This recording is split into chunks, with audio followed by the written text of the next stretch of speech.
we know that addictions can develop more easily if children are young, and that screen habits tend to be established early, they're embedded, and they can last a lifetime. So we know that when children have higher screen time when they're very young, and you check them out decades later, they're likely to have very high screen time then. So if you want to establish healthy media habits, it's best to keep recreational screen media to a modest amount when they're young.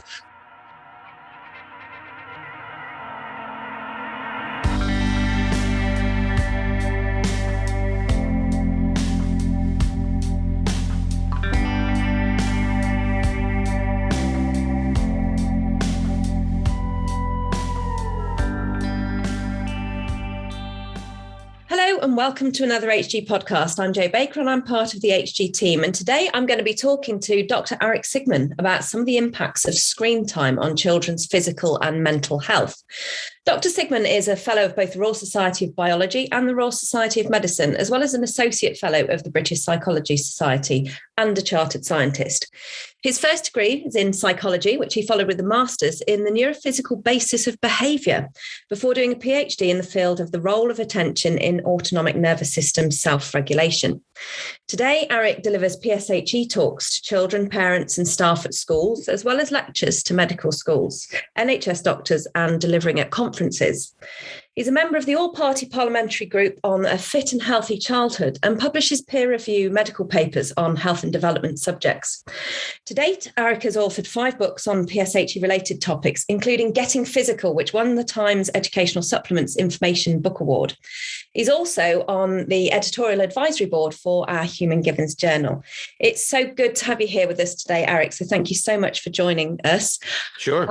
I've followed your work, as you know, from your days on Going Live and Live and Kicking in the 90s and the great work that was done there to really raise awareness around mental health and encouraging children really to talk about it and to reach out.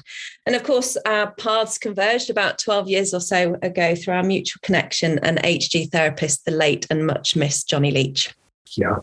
So there's more awareness and research now around digital wellbeing than when you first started talking about it. And I know when I first read your book, it was quite an eye-opener, really. And there has been some developments that, on what you'd already highlighted on the physical and social and emotional impact on ever-increasing screen time in our children. Yes. Interestingly, I didn't have much of an interest in the issue of screen time. I do a lot of traveling, and I like to go to very, very foreign countries, everything from North Korea to West Papua to Bolivia to Bhutan, the last country in the world to receive television. And I started to notice enormous differences between cultures which had screens and those that didn't, particularly in their children. And I was specifically interested in Bhutan to watch what happens, and I was there when screens arrive for the first time. And they go from nothing, unlike our culture where we went from black and white to big color they went from nothing to flat screen television. And it made me suddenly realize, actually, spending time, especially as a child, looking at entertainment media may have some influence on the way that child turns out, both physically and mentally. The other thing that struck me was that everybody's concerned, and think about it nowadays, everybody's up in arms about children's mental health as a result of lockdown. Mental health is now the zeitgeist. Nobody bothered to think, okay, children's mental health is affected by X, Y, and Z.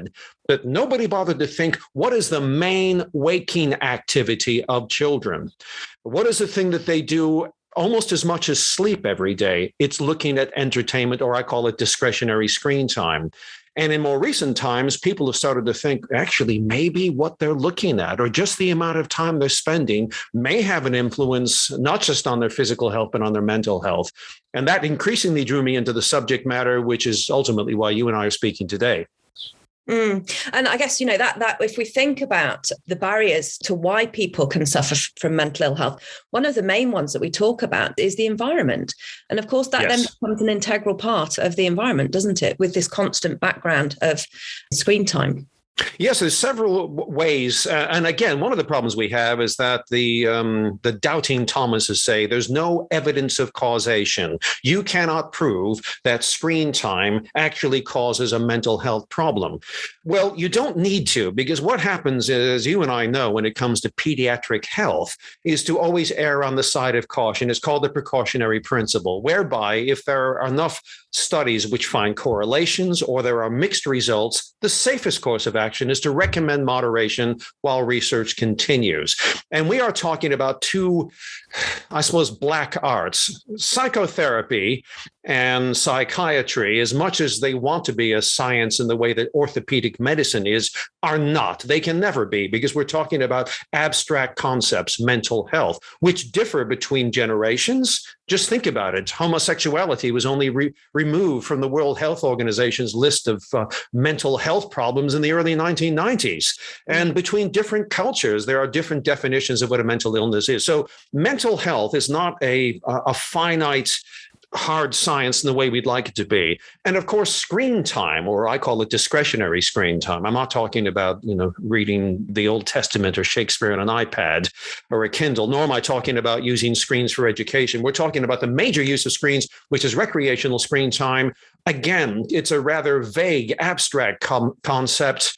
And for that reason, again, it's hard to look at these two rather vague things and make causation claims about them. Nevertheless, the links are pretty good. And for that reason, we do need to consider several things. First of all, how much time are children spending, and what may be displaced in terms of their developmental experiences? What are they not receiving as a result of that? The second thing is, what are they looking at on the screen? Are the messages they're receiving, or just the pictures? For example, in females, very slender images day in and day out. Are those things having an effect on their mental health? And then other simple things like, are they actually up late at night? Is the blue light from the screens delaying their sleep time? And there's a strong link between a lack of sleep and the development of mental health problems. And those are just three roads into mental health problems from discretionary screen time. And I guess, I was going to say, is it more the content that's the problem, or actually the tech itself? But of course, none of that is really measurable, is it? And both of them are problematic. And we know that the engagement in the screens, as much as the blue light, the psychological engagement in screen time, whether it's fast edited images or whether it's social media that encourages you to keep scrolling, that psychological engagement with the screen also has an impact on delaying sleep and also on sleep architecture as well. Absolutely, because the kinds of things on screen are generally not dull, which is why young people want to look at screens before bedtime. There's an ever-changing array of novelty available. Things are unpredictable, and it's very engaging. And that's not conducive to winding down and going to sleep. Unlike a book where you are controlling the flow of information, and ultimately there's a slow process of interpreting words, symbols, sentences, metaphor, and irony. It's not the case with either social media or videos before bedtime. So that is an important issue. And there are some other things which I haven't even gotten into, the issues of addictions, which are now formally considered to exist. For example, gaming disorder is now an official disease number 6C51 with the World Health Organization, because they have started to see what appear to be brain changes in areas which also change in heroin and cocaine addiction and so on. So there are some physiological issues here to consider which result in behavioral problems. So what kind of behavioural problems might we see if somebody is become addicted to screens or to gaming? Very similar to what we see in other forms of either substance addictions or behavioral addictions. And the issue of withdrawal, what I hear typically from parents is that when they ask, and it's usually a son when it comes to gaming, they ask their son, it's dinner time, and could you please come down for dinner? And he doesn't come down. And usually it's the mother who says, dinner's on the table, and the son becomes hostile. There's this latent aggression, and they can see there's a hostility there. They don't want to stop. So that's one thing that I'm hearing, and it is one of the sort of symptoms or signs. Also, obviously, as with any kind of other addiction, a preoccupation with it, an investment in it to the extent that the child or the adult is losing out on other opportunities, interacting with other people, spending an inordinate amount of time, late night use, and the things we see with other addictions appear to occur with things like gaming disorder. Yes. Mm-hmm. And so I guess, all of this, and you mentioned adults as well, all of this is equally applicable to adults, these problematic behaviors that we see. But how is this, if we're looking at, I'm just thinking about my own little boy now, and I don't have it so much with my daughter. So it's quite interesting that you say that. But my own son is 8 years old, nearly, and he doesn't have too much screen time because we're quite mindful around that in our house. However, if he has been left inadvertently whilst I've been working, or perhaps, he might be with Granny or something, and he's had a little bit more screen time than he would usually have, there is a marked difference in his behavior after that screen time has come to an end. And he is not happy that he's been asked to turn the television off. And there is a distinct shift in behavior and attitude following that. However, I think one of the really interesting things is, are we able to see differences in early use of television? Is there an age where it's, or screens rather, because you see people giving their children, handheld tech as well at quite an early age? Is there an age limit where it starts to be less problematic, would you say? Well, we know that, for example, what will make it helpful is that the World Health Organization has issued screen time guidelines recently. Children under 2, not recommended. The same with the US Department of Health and Australia and New Zealand and some other countries, because we assume that screen technology can be educational. Well, we're imposing that interpretation because we're adults. Children's brains aren't ready to benefit from what we think is educational under the age of 2. The other thing, and they then go on to say, by the way, between 2 and 5, they say a maximum of an hour a day, but, quote, less is better. And there are good reasons for that. One is that we know that addictions can develop more easily if children are young, and that screen habits tend to be established early, they're embedded, and they can last a lifetime. So we know that when children have higher screen time when they're very young, and you check them out decades later, they're likely to have very high screen time then. So if you want to establish healthy media habits, it's best to keep recreational screen media to a modest amount when they're young, so that those habits will be established in a healthy way.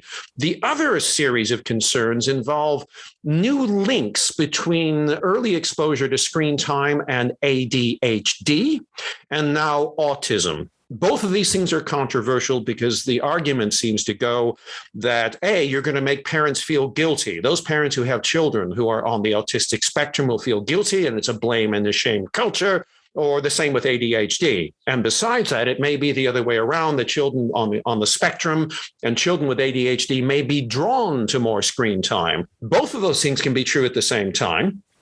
And the thoughts on both of those things are that there may be genetic predispositions which enable some children to develop ADHD, and in other cases, autism, and that they require an environmental trigger. And one of the many triggers may be excessive recreational screen time at key stages of neurological development. So that's yet one more reason that moderate screen time is considered important. And you mentioned earlier on when we were initially speaking that editing speed, that's also thought to be an important thing. Now, children and toddlers like a lot of variety and lots of fast changing zooms, pans, and edits and sound effects. Just because they're drawn to it, as they are to E numbers and sugar, doesn't mean it's good for their neurological development when they're very young. And it may be that it in some way overstimulates their attentional system and corrupts it in some way, leading to attention problems when they're older. And it doesn't happen necessarily at the time, which is another problem with people talking about screen time and mental health. Unlike other things which may cause damage now, physical exposures, excessive screen time or certain types of screen exposure may take a number of years to result in a problem. And for that reason, it's been ignored. So those are some of the reasons that early exposure is something we need to simply get a handle on. And so I guess if you do have a child with a diagnosis of either ADHD or autism, it's really useful to be aware that that can actually become problematic for them, and just to be aware that they may need to moderate screen time, a little bit more.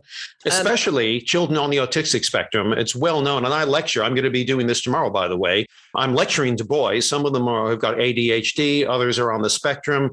And I also lecture at certain colleges. And it's not the case that I just see it myself, but I'm hearing from parents and lecturers, and it's in the journals as well. Children on the autistic spectrum love more screen time than children who are not on the spectrum. And it's thought that they can also become more addicted to it because of their predispositions.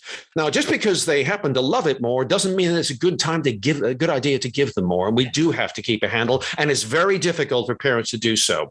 ADHD, it may be the case also that they tend to like a lot of screen time, and we need to keep a handle on that because it may exacerbate some of their symptoms. You did mention before that actually that, excessive screen time can lead to some ADHD-like symptoms in people. Is this something that you think may be leading to, an increase in diagnosis of ADHD? And again, I know this is a very controversial area for a lot of people, but it's something that I've seen in the work that I do with young people as a real increase in that diagnosis. There is. Now, those who like a lot of screen time and feel that we shouldn't be recommending limits will say that it's just that we're better at diagnosing ADHD. But there are other studies which are looking at children, and they screen them, teenagers, by the way, long after they're young children, who do not have any ADHD symptoms. They monitor them. This is around the age of 15. And they find that within a year or so, those that were spending more time on recreational screen time were more likely to start showing symptoms of ADHD. So there are good reasons to think that there may be some causation in some children who have a genetic predisposition, that it could be the environmental trigger for some. And personally, and this is my own personal take on it, I think that some of these cases are the result of this environmental exposure in children who had a genetic predisposition. I think that we have a new generation, or a couple of generations, who've had very intensive exposure from a very young age to very exciting media, and that in a small proportion of those children, it may have triggered ADHD. And that's my own interpretation of the studies that I'm seeing. And why would that be? Is it because we talked about the fast editing and the colors and the noise? And obviously this is firing off the orientation response in the brain. Yes. And so therefore the brain is going to be then seeking further orientation.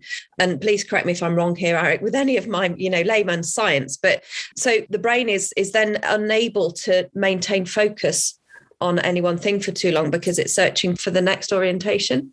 It would seem to be the case that it somehow corrupts the attentional system. It provides too much reward at a very crucial stage of development, and thereby ordinary life seems dull. I liken it to the idea of if you, for example, gave your 8-year-old son for a year numbers in all of his foods and flavor enhancers to make them more colorful. And I'm sure you're a wonderful cook, Joanna, but make your cooking even more wonderful. And then suddenly, as of January 1st, 2023, you withdrew all of the numbers and all of the flavor enhancers. Your son would find your cooking boring. And I think this is a good analogy to what's happened. It's almost, I suppose, electronic media is sort of the flavor enhancer of the audiovisual world. And real life seems a little bit dull when you don't have all that variety, both visually and also, acoustically.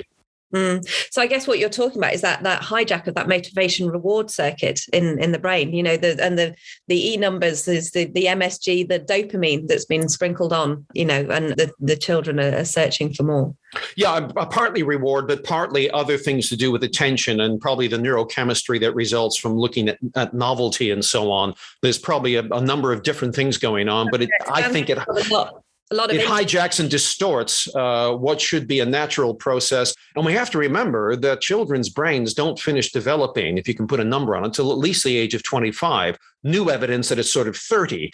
So when we're talking about children who are particularly under 2, but up to 7 years old, those are highly malleable years when attention systems can be corrupted. there are so many learning templates that are still to seek completion in the environment at that point. And, it isn't until later on that they start closing off. So if we're then programming almost with this external stimuli, it seems quite clear then that there's a potential for structural change. Yeah, they're overpaying those children with high sensation environments, which are not natural and don't prepare them for the real world, which doesn't have that kind of variety and intensity. Now, those who are very pro-screen for babies will say, well, you have to prepare babies and children for the digital world they're going to be growing up in. No, actually you don't, because most of their life is still going to be taking place in a non-virtual context. And they can certainly acquire any digital skills easily because they're young at any age. So the idea of there being a need to expose them to a lot of digital experience or they'll miss out on the technology revolution is utterly fatuous. It simply isn't true. And it serves the interests of those who either ideologically are wedded to a digital life or those who make a profit from it. But certainly those who are involved in emphasizing the importance of child development, whose main focus is children, don't seem to feel that way. And I remember reading somewhere that, both Steve Jobs and Bill Gates chose not to give their children mobile phones until they were about 14. And I thought, these are two people here who know an awful lot more about these things than I do. And, they set to profit enormously from people having these items. So, and they've chosen not to give them to them. So I thought, well, I'll take a leaf out of their book. And I chose to do that with my children. There were friends who perhaps weren't so friends or weren't such good friends who said, you're really disadvantaging them by them not having a phone. You're limiting their social circles. They'll be ostracized for not having a mobile phone and not being on these social media sites. But actually what I found was that they weren't exposed to some of the more unpleasant sides of those until they were more mature and more able to take those on. It's not something I wasn't the most popular mum in the world from my daughter's point of view, but I'm still pleased that I did that because it wasn't until they were 14, 15 and they were better equipped then to deal with some of the more unpleasant things that can happen.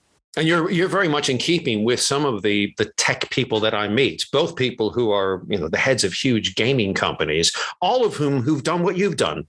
And they've been very honest about it. They say that obviously we make a profit from gaming. But when people come to us to work for our companies to develop games, and I ask them, what experience do you have? And they say to me, I've played a lot of computer gaming and I spent a lot of time on screens. The guy said to me, I don't hire them. What I want are people who've spent their childhoods and young years experiencing the real world and then bringing that to the creative world of gaming. So I'm hearing this from gaming companies themselves, but also I meet people, and I'm not going to mention any names, who are at the top of their, pardon the pun, game. They are the heads of these huge gaming companies or networks, even politicians. And they all say to me that they either send their children to low-tech schools, and the kids don't have televisions or screens in their bedrooms, and so on, because they say, we want our children to be creative, and the best way for them to be creative on screens when they're older is to experience real life when they're younger. So I think you're right. Take your leave from people who make their profits from screens. And I gather, I keep reading this again and again, that in Silicon Valley, the local Steiner Waldorf school, which is very low tech, 70% of the kids there are the children of all the tech executives like Google and Facebook and so on. So they obviously know something that the rest of us don't. Absolutely. And, we're lucky enough to have Steiner schools over here as well. So if you're interested, listeners, in researching the work that they do, you can look up the Steiner school system. When I've been working with students in universities who are on gaming degrees, or even ones that are not on degrees, but are spending an awful lot of time on computer games, I do have the discussion with them around what interests them about gaming. And, people often say, I'd really like to become a professional gamer. And I ask them what they know about that job and about that role and what's involved in it. And very few of them are aware that actually it's quite a disciplined job role to have, and that the companies require them to maintain a really healthy, balanced diet, and that they require them to take structured physical exercise, and all of these things, and also getting outside in nature and taking time outside, and all of these are integral to that role because they have to perform like an athlete, so they need to be looking after their physical and mental well-being as an athlete would, and that can often come as quite a surprise. And I found that that's been quite a useful analogy to use with people, that you can do this, but you need to have a healthy balance. And if you're doing this in excess to the exclusion of being able to maintain that healthy lifestyle, then it's going to become really problematic. Yeah.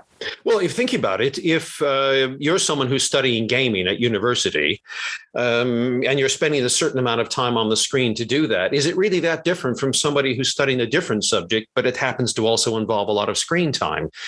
So it doesn't necessarily mean they're going to be having more screen time. And it may be that it just happens to be gaming, but it could be something else for that matter.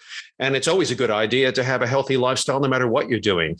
So it's good to hear that, because I think, unfortunately, what we're not hearing about is that most of the people who then go ahead and buy and play the games don't lead those lifestyles. Well, we know that for a fact, that people who spend a lot of time gaming tend not to do a lot of other things. And in the real commercial world, the actual recipients of a lot of games tend to spend a lot of time in their bedrooms gaming and not doing other things. And we know that, both television and engagement with any social media sites online or, video streaming sites can really put you into a trance. So you might think, I'll just hop on and I'll play for 20 minutes. And then 3 hours, 4 hours later, you can still be on there. Well, there's good reason for that, because the gaming and social media companies in Silicon Valley are hiring teams of neuroscientists to alter the nature of the games, for example, the scoring systems, so that when you do score, you produce more dopamine. Mm-hmm. And this alters the trajectory towards addictions and dependency. So there's a real fine science behind the gaming industry and also the social media industry, who want to design methods of increasing dopamine and altering rewards so that people will need to spend more time on those screens, on those games, on that social media to feel the same buzz they did last month. So there was a really interesting documentary that many of our listeners may have seen called The Social Dilemma, and it really does explore a lot of the things that you've been talking about there. And it's quite interesting, the shift in engagement in life with our young people. They're spending less time outside. So they're exposed to less daylight, less vitamin D, less able to reset their master clock, which we know is a vital thing from getting outside into daylight. And so the combination of the stimuli in the brain of the screens and whatever medium they're using, plus that amount of time on screens, really meaning that time they're on screens, they're not doing the other things that they would otherwise have been doing. And if you think about car journeys, you used to go on car journeys and perhaps you'd talk and maybe you'd be looking at the environment around you. Now lots of children are there and they're kept quiet with handheld technology to make the time pass faster for them, but it's missing out on conversations as well, and that face-to-face exchange with other humans. We know that children need to read facial expression and to build rapport, and I wonder whether we're losing some of that. I think we're definitely losing some of that. What's the verbal proficiency is the technical term, but ultimately social skills are not a vague thing. Everybody feels they're valuable, but like a muscle, if you and I don't walk very much, our thigh muscles will be weaker. If we don't lift many things, like shopping, for example, our biceps will be weaker.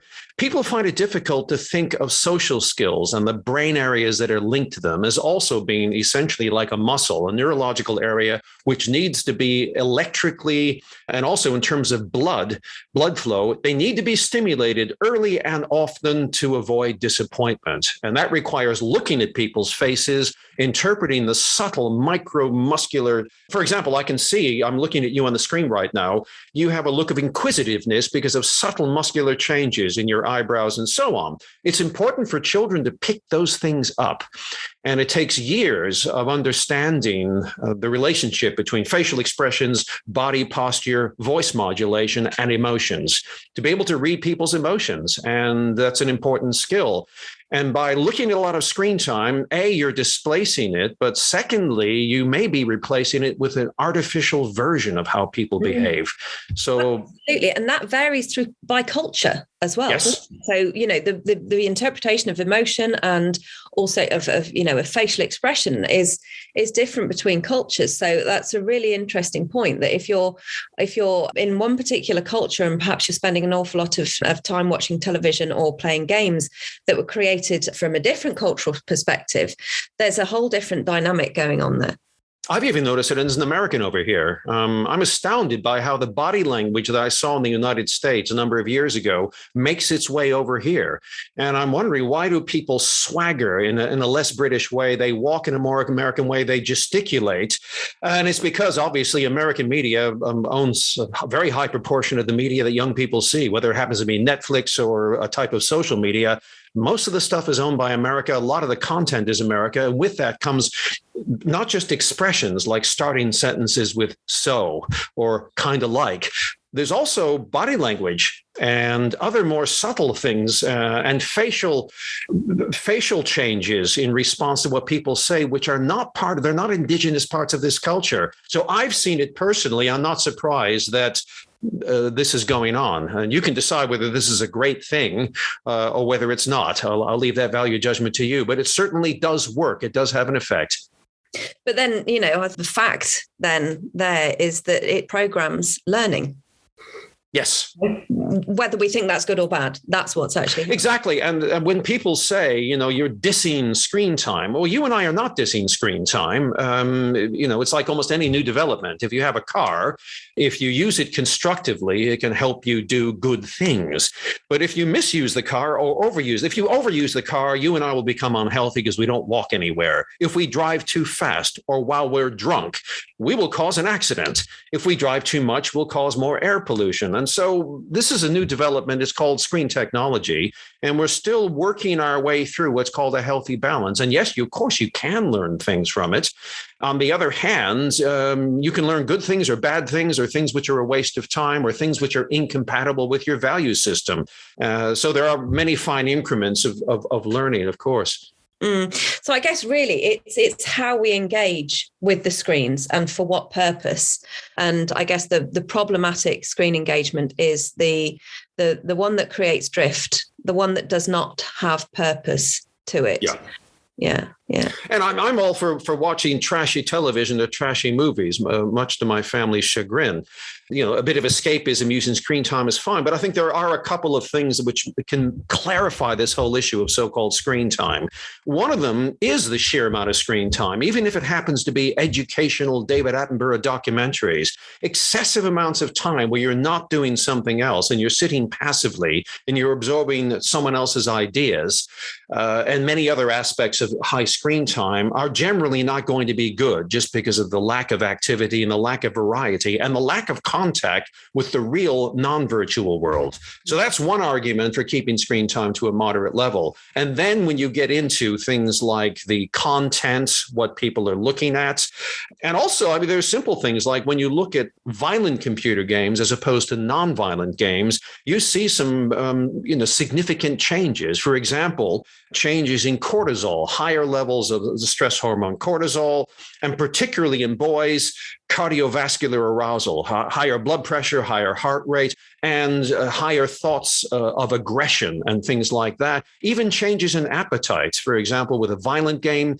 if you put a bowl of M&Ms near somebody, they're more likely to pig out on the M&Ms. So there are some qualitative differences which are linked to what you're watching. I could go on and on about that with things like appetite, but screen time is a vague concept which covers a variety of different things. But so we need to look at the time of night, and what people are looking at, not just the content, but also the activity. Is it a passive reception or is it an active involvement? Both of those things have pros and cons.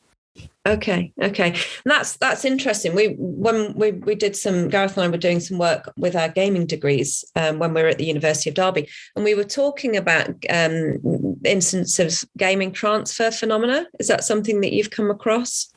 It may be a different word that I know, but please just describe it for me. Just people who are using a lot of gaming time, commonly reporting that they were visualizing the images on the games afterwards, and they were starting to perhaps misperceive objects. Things seemed distorted around them.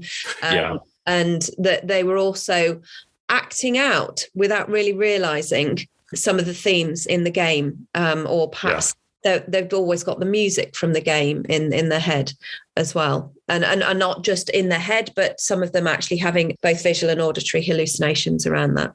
That sounds absolutely valid to me. I wouldn't be surprised. Intensive experience for long periods of time, whether it happens to be real or virtual, will carry over.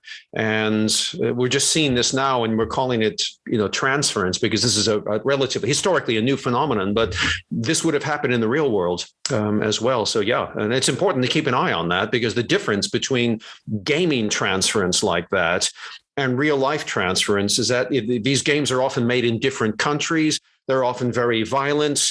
They don't depict the world in a natural way in terms of movements and sound and time. So you're getting a very unnatural transference of a world and a series of things that don't link with the real world in the same way. So I'll let you make sense of it, because you're the one who's examining this new generation. But I think we need to think about the intensity and the amount of time that's happening for. So what can we do about this, Aric? What's the answer? Well, a couple of things. First of all, I wanted to quickly go over the reasons that there is a concern about excessive discretionary screen time. And I said, let's make this clear. We're talking about discretionary screen time. I'm not talking about children reading, something on a Kindle. Most children are not doing that, despite what people say. Secondly, the idea that there's a distinction between mental health and physical health is a rather arbitrary one, because each one affects the other. But the reasons that those involved with children are concerned and want screen time to be moderate are not just mental health, or not just to do with porno or violent games. There's a wide variety of reasons, and I'll quickly go through them. Increased body fat is the big one. There's something that happens to appetite when people are looking at screens that doesn't seem to happen in the same way when they're reading books, and they end up eating more, and there's a very strong link with pediatric body fat. Also, changes in what's called cardiometabolic biomarkers of disease. In other words, the chemicals in children's bloodstreams which are linked with heart disease and type 2 diabetes seem to turn for the worse with high levels of recreational screen time. Myopia. In other words, children's eyeballs, as they're developing from childhood to adulthood, should end up round, relatively spherical.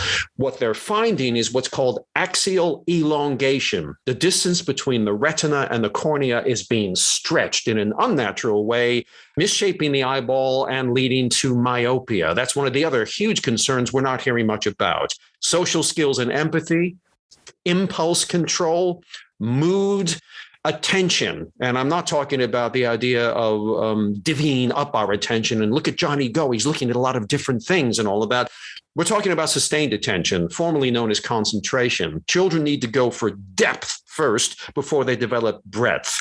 And new media does not work for depth. It works for breadth and variety. Sleep deprivation, academic performance, strong links between excessive recreational screen time and lower grades, body dissatisfaction and eating disorders, mental health, which you know more about than I do, and screen dependency disorders like gaming disorder and internet addiction. So the reasons that people want screen time to be moderate are not just one. It's because of the range of links with excessive screen time or premature screen time.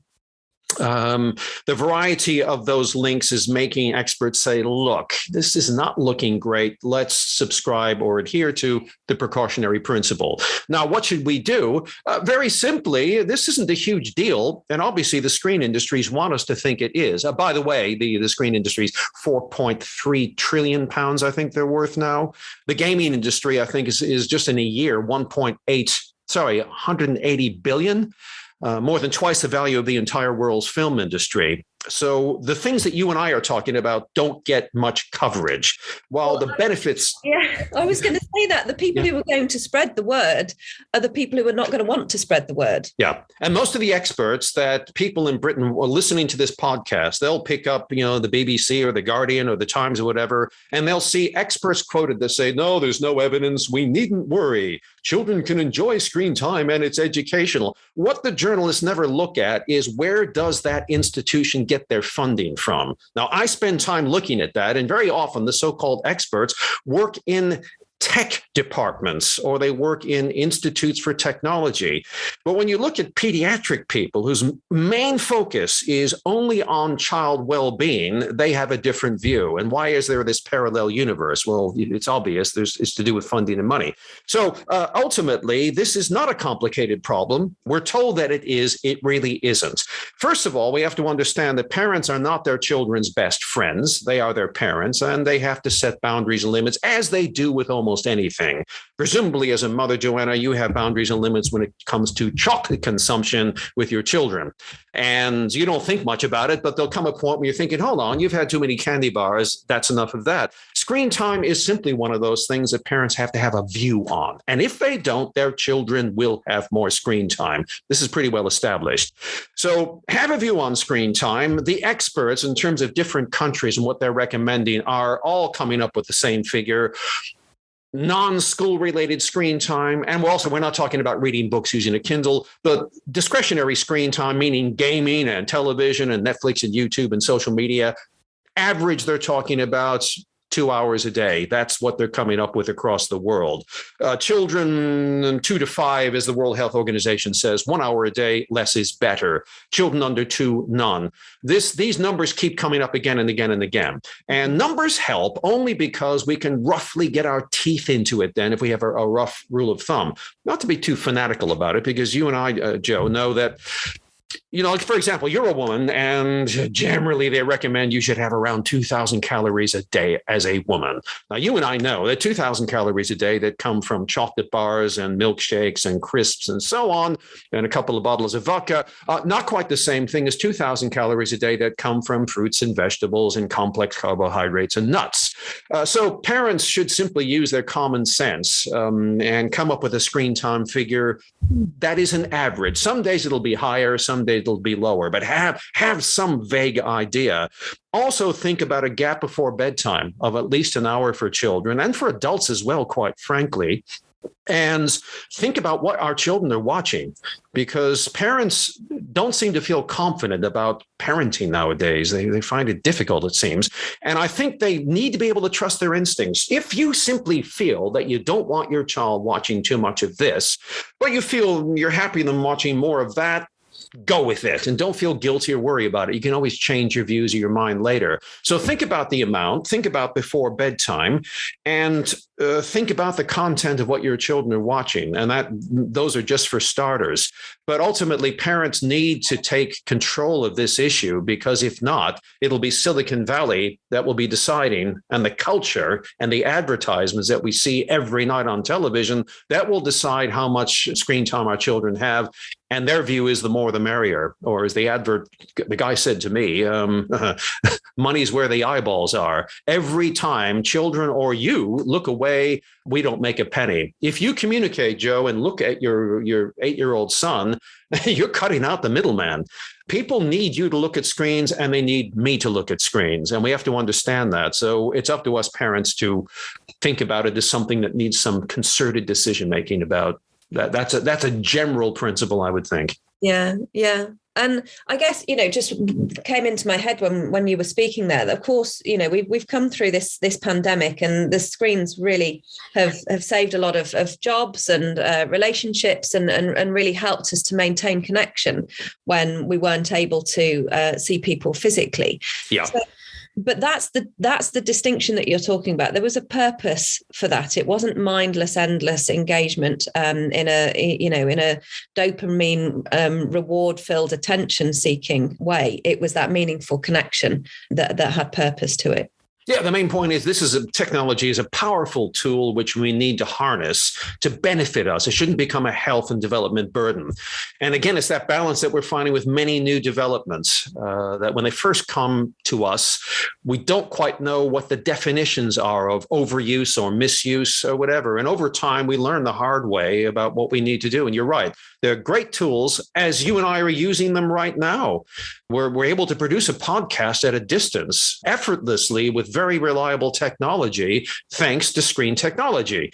And there, of course, are some very good reasons. And people often say to people like you and I, hey, you're not telling people about the benefits of screen time. You're only being negative. Well, you and I don't need to, because there's a huge advertising budget that does this 24 hours a day. What people are not hearing are the downsides linked with the misuse. So yes, obviously these are wonderful tools. During lockdown, they saved the day for many of us in terms of work or some education. But the good thing about lockdown, everybody talked about it negatively. There are some good things that came from lockdown. One of them is that it did the big experiment. The educational technology industries and the social media industries were saying, really, we can survive pretty much using the electronic forms of education. They're more advanced, they're progressive, they're the future, and also social media is where it is at. Well, we had as much as we want of all of that, and all the studies have shown that children didn't like it. They wanted to see people face to face. People were cracking up in terms of mental health because they couldn't see people that they loved in the flesh. It wasn't the same thing seeing them on a screen. Secondly, when it came to what children were learning, they didn't learn as much using remote learning. They didn't do as much homework. And afterwards, they thought more of their teachers and more of their schools because absence made the heart grow fonder. So the experiment was very useful in giving us a point of comparison. Great as a backup, great as a supplement, not a substitute for real human connection, face-to-face, co-presence. And also, it isn't the same as having a real live teacher in front of you, which is an important thing. So those were a couple of the benefits of lockdown, and I think there were a few more as well, but we're not here to talk about those today. No. And if you look at it from a human givens point of view, that if we take obviously we've talked about how the physical needs can be compromised by excessive use of discretionary screen time, but how our emotional needs can be compromised as well, because we perhaps lose that connection to community. We have a different community. We have a virtual community, but that's very different. Yeah. As the example you've just given to the in-person communities that we missed so much for the most part during lockdown.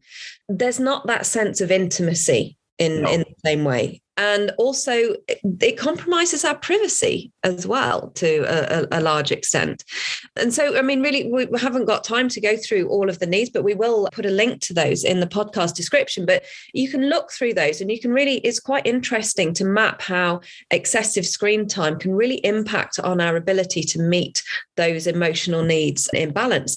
And also then when we look at the resources from a human givens point of view, that it can really impact on our ability to build rapport, our imagination. It can certainly impact on our dreaming brain and also our observing self. So we can go through all of those things and really see the connections to how much it leaks literally into every area of your life. And so, from all of the points that we've covered today, without in any way demonizing screens, it's about harnessing that tech, as you said, and making it work for us rather than us being a slave to that tech. I'm glad you mentioned that, because what you find from people who are wedded to lots of screen time, and those who are finance will say, you and Joanna are demonizing screen time.